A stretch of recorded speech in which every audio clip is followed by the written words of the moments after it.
আসসালামু আলাইকুম। কেমন আছো প্রিয় শিক্ষার্থীরা?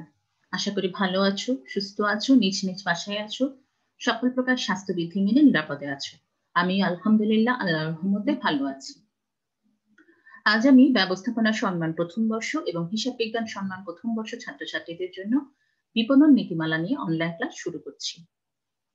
আমরা এর আগে প্রমোশনমূলক কার্যক্রম এই অধ্যায়টি নিয়ে আলোচনা করছিলাম। তারই একটি গুরুত্বপূর্ণ বিষয় হচ্ছে প্রত্যক্ষ বিপণন। এই আলোচনাটার মধ্য দিয়ে এই অধ্যায়টির মূল আলোচনাগুলো শেষ হবে।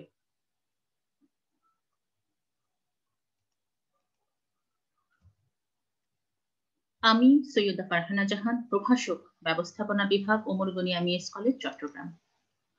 আজ আমরা বিপণন নীতিমালা বিষয়টি প্রসারমূলক কার্যক্রমে যে বিষয়গুলো নিয়ে আলোচনা করব। প্রত্যক্ষ বিপণন কি, প্রত্যক্ষ বিপণনের সুবিধা, প্রত্যক্ষ বিপণনের অসুবিধা এবং প্রত্যক্ষ বিপণনের পন্থা বা কৌশল। এই আলোচনার মধ্য দিয়ে এই অধ্যায়টির মৌলিক আলোচনাগুলো শেষ হবে। আজকে আমরা এই জিনিসগুলো জানার এবং বোঝার চেষ্টা করব। প্রথমে আসি, প্রত্যক্ষ বিপণন কি। প্রত্যক্ষ, যেটা সরাসরি যোগাযোগের মাধ্যমে ক্রেতার কাছে পণ্য বিক্রয়ের একটি প্রক্রিয়া হচ্ছে প্রত্যক্ষ বিপণন।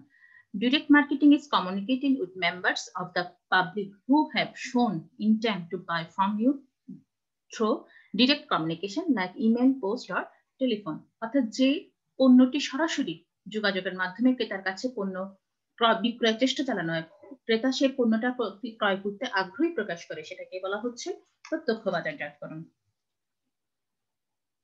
প্রত্যক্ষ বাজারজাতকরণ হচ্ছে এমন একটি প্রক্রিয়া যার মাধ্যমে লক্ষ্যস্থিত ভোক্তাদের প্রত্যেকের সাথে সরাসরি যোগাযোগের মাধ্যমে পণ্য ও সেবা সামগ্রী বিক্রয়ের প্রচেষ্টা চালানো হয়। এই ধরনের বাজারজাতকরণ ব্যবস্থায় বাজারজাতকারী সরাসরি ভোক্তাদের সাথে যোগাযোগ করে অর্ডার গ্রহণ করে এবং সেই অনুযায়ী পণ্য ও সেবা সামগ্রী সরবরাহ করে থাকে। এই কারণে প্রত্যক্ষ বাজারজাতকরণের প্রত্যক্ষ অর্ডার বাজারজাতকরণ বা ডিরেক্ট অর্ডার মার্কেটিং বলা হয়ে থাকে। এই প্রসঙ্গে বাজারজাতকরণের জনক Philip Kotler and Gary Armstrong মতে, direct marketing consists of direct communication with carefully targeted individual consumers to both obtain an immediate responses and cultivate lasting customer relationship। তাৎক্ষণিক সাড়া প্রাপ্তি এবং দীর্ঘস্থায়ী গ্রাহক সম্পর্ক অনুশীলন করার জন্য সতর্কতার সাথে লক্ষ্যস্থিত প্রত্যেক গ্রাহকের সাথে প্রত্যক্ষ যোগাযোগ করাকে সরাসরি বাজারজাতকরণ বলা হয়। তাহলে শিক্ষার্থীরা, আমরা বাজারজাতকরণ, প্রত্যক্ষ বাজারজাতকরণ কিছু বৈশিষ্ট্য দেখি। সেটা কি? প্রত্যক্ষ বাজারজাতকরণ হচ্ছে একটি পারস্পরিক ক্রিয়াশীল ও সরাসরি যোগাযোগ মাধ্যম। এই ধরনের বাজারজাতকরণ মাধ্যমে ভোক্তাদের তাৎক্ষণিক প্রতিক্রিয়া জানা যায়। যে কোনো স্থান হতে সরাসরি বাজারজাতকরণ কার্যক্রম পরিচালনা করা যায়। তাহলে আমরা বলতে পারি শিক্ষার্থীরা, তাৎক্ষণিক সাড়া প্রাপ্তি এবং দীর্ঘমেয়াদী ক্রেতা সৃষ্টি সম্পর্কে উদ্দেশ্যে লক্ষ্যস্থিত ভোক্তাদের প্রত্যেকের সাথে সরাসরি যোগাযোগের মাধ্যমে যে বিক্রয় কার্যক্রম চালানো হয় তাকেই বলা হচ্ছে প্রত্যক্ষ বাজারজাতকরণ বা ডিরেক্ট মার্কেটিং। প্রত্যক্ষ বিপণনের সুবিধা। সবকিছুরই সুবিধা আছে, অসুবিধাও আছে। এখানে চিত্র অনুযায়ী বেনিফিটস অফ ডিরেক্ট মার্কেটিং। প্রথম হচ্ছে বেনিফিটস টু বায়ার্স, অর্থাৎ ক্রেতার নিকট থেকে সুবিধা। Convenient, easy to use, private, ready access to products, ready access to wealth of comparative information, immediate and interactive। তাহলে দেখাচ্ছে আমরা প্রথমে কি দেখছি, সুবিধাজনক ক্রয়। প্রত্যক্ষ বাজারজাতকরণের মাধ্যমে ক্রেতারা বাড়িতে বসে সুবিধাজনকভাবে পণ্য ক্রয়ের অর্ডার প্রদান করে থাকে। ক্রেতাকে চলাচলের প্রতিবন্ধকতা, গাড়ি পার্কিং এর অসুবিধা, দোকানের ভিড়, নিরাপত্তার অভাব, পণ্য পরীক্ষা করার সমস্যা ইত্যাদি দুর্ভোগ পোহাতে হয় না। সহজ ও ব্যক্তিগত ক্রয়, অর্থাৎ যেটাকে আমরা বলতে পারি সময় অর্থ বাঁচাবে। প্রত্যক্ষ বাজারজাতকরণের মাধ্যমে ক্রেতারা সহজ এবং ব্যক্তিগতভাবে পণ্য সামগ্রী ক্রয় করতে পারে, যার কারণে তাদের সময় এবং অর্থ সাশ্রয় হয়। পারস্পরিক ক্রিয়াশীল এবং তাৎক্ষণিক যোগাযোগ। প্রত্যক্ষ বাজারজাতকরণ ব্যবস্থার মাধ্যমে ক্রেতা বিক্রেতা পারস্পরিক ও তাৎক্ষণিক যোগাযোগ করতে পারে। এর ফলে পণ্য সম্পর্কিত বিস্তারিত তথ্য ক্রেতার সামনে তুলে ধরা যায়। প্রবেশ এবং নির্বাচন। এর মাধ্যমে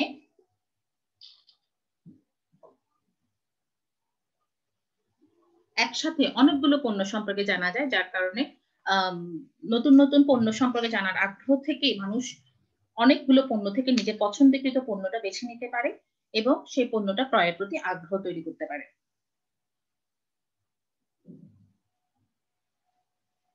এরপর আসো জীবন ধাঁচ পরিবর্তন, অর্থাৎ জীবনধারা পরিবর্তন।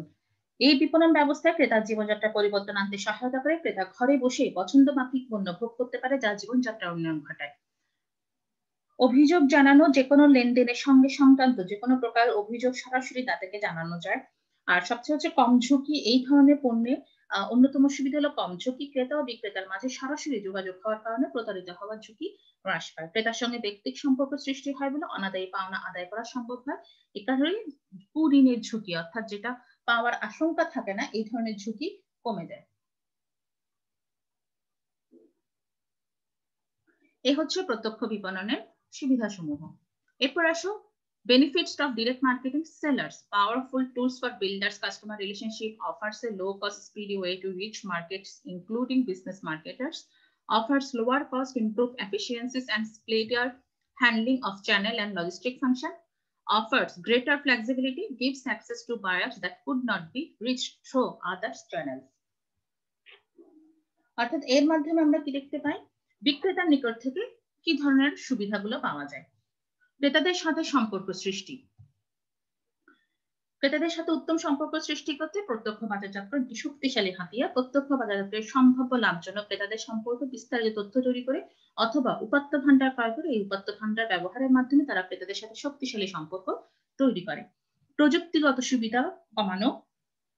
প্রত্যক্ষ বাজারজাতকরণের মাধ্যমে বাজারজাতকারী অত্যাধুনিক প্রযুক্তি ব্যবহারের সুবিধা পেয়ে থাকে। বাজারজাতকারী প্রযুক্তিগত সুবিধা ব্যবহারের মাধ্যমে ক্ষুদ্র ক্রেতা দল বা ক্রেতাদের প্রত্যেকে নির্বাচন করে ব্যক্তিগতভাবে তাদের প্রয়োজন এবং অভাব মেটাতে পারে।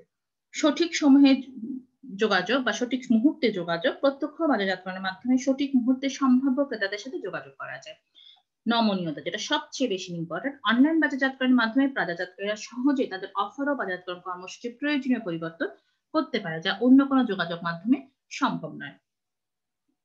বিশ্বব্যাপী মাধ্যম, অর্থাৎ এটি পুরো বিশ্বের সাথে যোগাযোগ করা সম্ভব। প্রত্যক্ষ বাজারজাতকরণ হচ্ছে একটি বিশ্ব যোগাযোগ মাধ্যম, যার সাহায্যে সেকেন্ডের মধ্যে পৃথিবীর এক প্রান্ত থেকে অন্য প্রান্তে, এক দেশ হতে অন্য দেশে যোগাযোগ করা যায়। প্রতিক্রিয়া পরিমাপ, অর্থাৎ ক্রেতা কি ধরনের রিয়াক্ট করছে সেটা পরিমাপ করা যায় এবং ক্রেতার সাথে পারস্পরিক ক্রিয়াশীল যোগাযোগ করার মাধ্যমে ক্রেতা এবং বিক্রেতার উভয়েরই প্রতিক্রিয়া জানা যায়। এই হচ্ছে প্রত্যক্ষ বিপণনের সুবিধা এবং ক্রেতার দিক থেকে এবং বিক্রেতার দিক থেকে। এর কিছু অসুবিধাও আছে। তাহলে আমরা দেখি প্রত্যক্ষ বিপণনের অসুবিধাগুলো কি কি। এখানে লিখেছে consumers are reluctant to purchase a product they can't touch or feel. Annoyance associated with direct marketing, junk mail, telemarketers, customer privacy, data sharing and identified threat issue, tension between building long-term brand images and driving short-term sales. অর্থাৎ দীর্ঘমেয়াদী সম্পর্ক তৈরি করতে কিছু অসুবিধা দেখা যায়। তাহলে অসুবিধাগুলো কি কি? বেশি মূলধন, অর্থাৎ এই ধরনের কাজের জন্য অধিক পরিমাণ মূলধন লাগে এবং যা মূলধন ঘাটতিজনিত সমস্যা এই বিপণন ব্যবস্থাকে বাধাগ্রস্ত করে। প্রযুক্তি নির্ভরতা, বেশি পদ্ধতিতে অতিরিক্ত প্রযুক্তি নির্ভর। যেসব দেশে এখনো প্রযুক্তিগত উন্নয়ন তেমন ভাবে সাধিত হয়নি, সেসব দেশে এই বাজার সীমিত। অত্যধিক প্রযুক্তি নির্ভরতা এই ব্যবস্থার সীমাবদ্ধতা। ব্যয়বহুল, খুবই ব্যয়বহুল, কারণ প্রত্যেকটা কাজই অনলাইন এবং তা ইলেকট্রনিক মিডিয়া। প্রত্যক্ষ বিপণন ব্যবস্থায় বিক্রেতাকে ক্রেতা খুঁজতে হয়, ক্রেতা অনুসন্ধানের জন্য বিভিন্ন ধরনের প্রচেষ্টা চালাতে হয়, যা স্বাভাবিকভাবে তাদের ব্যয় বৃদ্ধি করে। ধীর গতিতে বিক্রয়, অর্থাৎ বিক্রয় কার্যক্রম ক্রেতাকে সেটা বোঝাতে অনেক সময় প্রয়োজন হয়ে যায়, যাতে অনেক সময় বিক্রয় কার্যক্রমটা ধীর গতিতে সম্পন্ন হয়।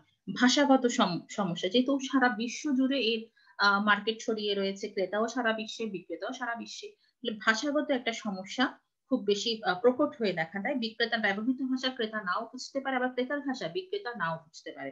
বিপণনের ক্ষেত্রে কিছু টেকনিক্যাল শব্দ ব্যবহার করা যায় যা ক্রেতা নাও বুঝতে পারে, যেটা কি বিপণন ব্যবস্থাকে বাধাগ্রস্ত করে। কার্যকর বিজ্ঞাপনের অভাব, অর্থাৎ উভয় পক্ষের জন্য যে ধরনের বিজ্ঞাপন গ্রহণযোগ্য সেই ধরনের বিজ্ঞাপন সহজে তেমন একটা চোখে পড়ে না।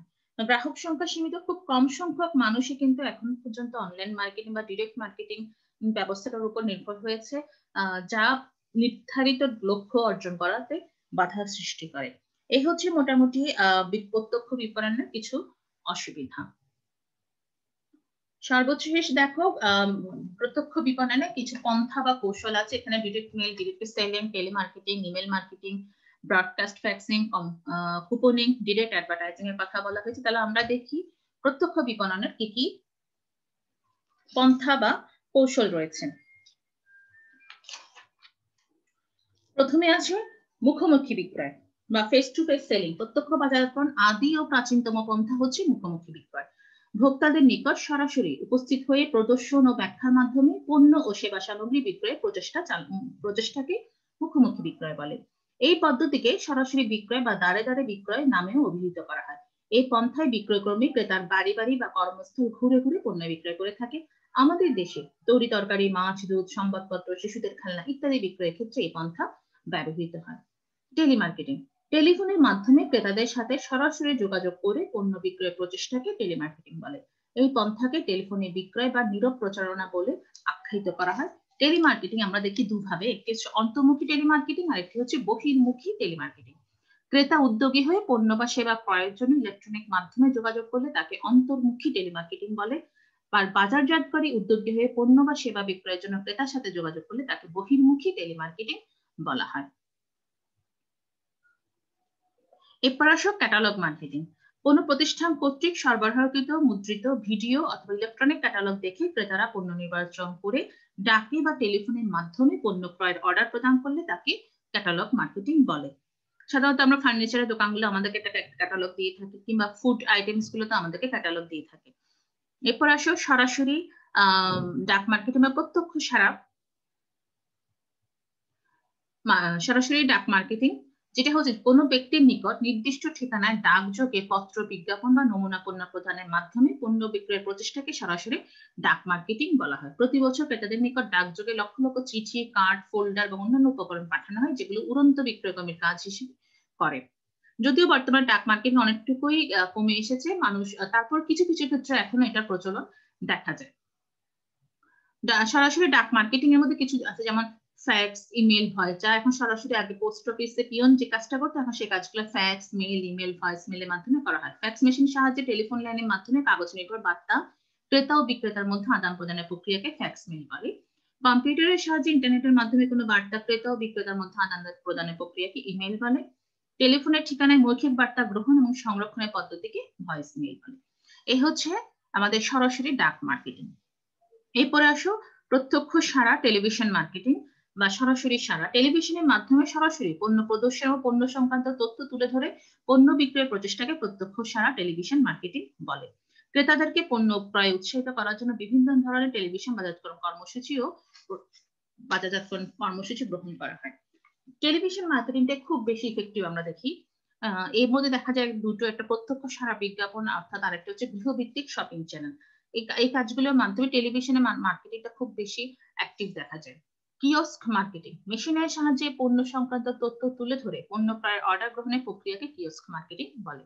এই ধরনের বাজারজাতকরণ পদ্ধতিতে মেশিনগুলো কোনো দোকানে, বিমানবন্দরে অথবা কোনো গুরুত্বপূর্ণ স্থানে স্থাপন করা হয়, যার মাধ্যমে পণ্য সম্পর্কিত তথ্য তুলে ধরে উক্ত পণ্য ক্রয়ের অর্ডার করা হয়। অর্থাৎ মেশিনের সাহায্যে পণ্যের মার্কেটিং চালানো হয়, সারা সারাক্ষণ চলতে থাকা প্রয়োজনে সেরা পণ্যের ক্রয় বিক্রয়ের অর্ডারও গ্রহণ করতে পারে।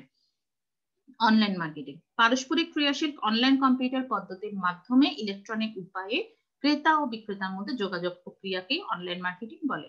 এর ফলে ক্রেতা ও বিক্রেতা উভয়ই অনলাইন মার্কেটিং হতে ব্যাপকভাবে উপকৃত হয়। একটি হচ্ছে বাণিজ্যিক অনলাইন সেবা, একটি হচ্ছে ইন্টারনেট, অর্থাৎ আমরা মাসিক চাঁদার বিনিময়ে গ্রাহকদেরকে অনলাইনের মাধ্যমে তথ্য বাজারজাতকরণ সেবা প্রদানের কার্যক্রমকে বাণিজ্যিক অনলাইন সেবা বলা হয়। আর ইন্টারনেটের মাধ্যমে আমরা বিভিন্ন প্রকার সফটওয়্যার ব্যবহার করে ইন্টারনেটের জগতে প্রবেশ করে প্রয়োজনীয় তথ্য সংগ্রহ করতে পারি। এই হচ্ছে মোটামুটি প্রত্যক্ষ বিপণনের পন্থা বা কৌশল। এই আলোচনার মধ্য দিয়ে শেষ হচ্ছে প্রসারমূলক বা প্রমোশনামূলক কার্যক্রমের অধ্যায়টি। এই বিষয়ে যদি তোমাদের কোনো কিছু জানার থাকে অবশ্যই পোস্টের কমেন্টে জানাবা। বাসায় সবাইকে নিয়ে সাবধানে থাকবে। তোমাদের সকলের সুস্থতা কামনা করছি। আমার সকল ক্লাস উক্ত ইউটিউব চ্যানেলে পাবা। মাননীয় অধ্যক্ষ মহোদয় যে কোনো প্রকার নির্দেশনা প্রিন্সিপাল ও মোরবিনা এমএস কলেজ অফিসিয়াল পেজে পাবা। আমি সহ সকল বিষয়ভুক্ত শিক্ষকের ক্লাস অনলাইন ক্লাসরুম অফ মোরবিনা এমএস কলেজ EIN 104300 চট্টগ্রাম এই পেজে পাবা। ধন্যবাদ, সবাই ভালো থেকো। আল্লাহ হাফেজ।